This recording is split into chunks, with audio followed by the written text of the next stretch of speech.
Welcome to part 8 of What If Harry Potter Was in Star Wars. Thank you for your continued support so far in this series. If you haven't seen any part of this series, I recommend you watch those first before watching this video. The link to the playlist will be in the description below. After a short sprint, Anakin and Harry found themselves at the door of Jedi Master and General Pong Krell. Anakin orders Ahsoka to stay with the Council in case anything went amiss. With a gentle swipe of his hand, Anakin allowed himself and Harry into the room, as Krell turned to face them, his arms confidently behind his back. For a moment, he looked at Harry with a glare, before addressing General Skywalker. Anakin immediately asserts his authority, circling Pong Krell as he begins his interrogation on the detonators. Krell informs his fellow Jedi that Rex was misinformed, and they must have suffered from a defect to think of such an item. Anakin is not impressed by Krell's excuse, and ignites his lightsaber. Krell mockingly laughs, as he uses his hands to violently force push Anakin and Harry into the walls, before igniting his two double-bladed lightsabers.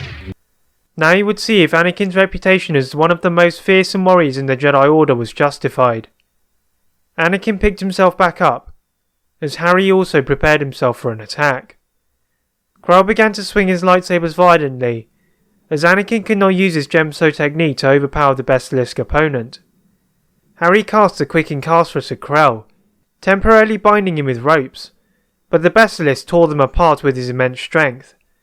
Harry then cast a conjunctivitis curse, but again, Krell deflected this with ease. Harry then opted for a riskier approach. Casting a disillusionment charm on himself, he snuck behind Krell, who was preoccupied by Anakin, and unleashed a laceration curse into the torso of Krell, managing to irritate the Jedi, causing him to be momentarily distracted, and allowing Anakin to cut his shoulder. Krell allowed himself to step back and re-evaluate the duel.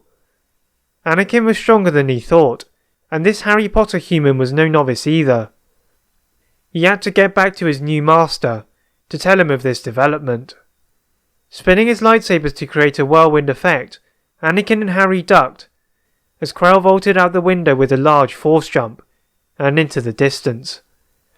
Anakin staggered to his feet, growling and letting the traitor get away, and helped Harry back to his feet, after seeing him in his human form again. Together, they looked around the room, looking for any connections that Krell may have had to the dark side. They saw nothing out of the ordinary, except a version of the detonator which had nearly killed them. Anakin thought for a moment, thinking of Obi-Wan. Maybe a certain Besalisk friend could identify the detonator, Anakin thought to himself.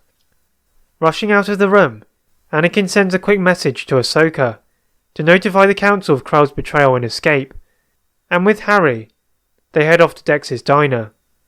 Beckoning themselves inside, they are greeted by the amicable and shrewd Besalisk. As far as he was concerned, any friend of Obi-Wan was his friend too. Similar to what Obi-Wan had done, Anakin and Harry show Dex the detonator, and again, he is able to direct them to Kamino, having had experience there in his days as a prospector. This was not a coincidence, Anakin pondered to himself. Thanking their friend, the duo made their way back to the Council chambers, and meet up with Ahsoka.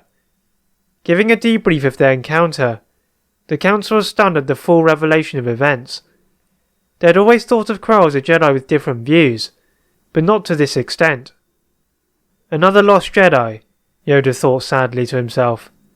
This was becoming far too common of an occurrence to be a coincidence. Sending them off to Kamino, the duo would eventually make it to the Planet of Storms, alongside a legion of clone troopers, as Anakin ordered a thorough search of the cloning facility. Anakin and Harry searched through the records, and yet again, they found the name of Damask, but this time, Damask III. This was a new development. They had thought Damask II had been the last of the Damask clan, but clearly, they were wrong. Using a quick flag rate charm, Harry attempted to rearrange the name, but to no avail. From what he knew about this Darth Sidious, it would not be revealed that easily. That is it for part 8 of What If Harry Potter Was in Star Wars. If you want to see a part 9, please like and subscribe for more tips, And as always, leave a comment on what if you'd like to see next. Thank you very much for watching, and see you next time.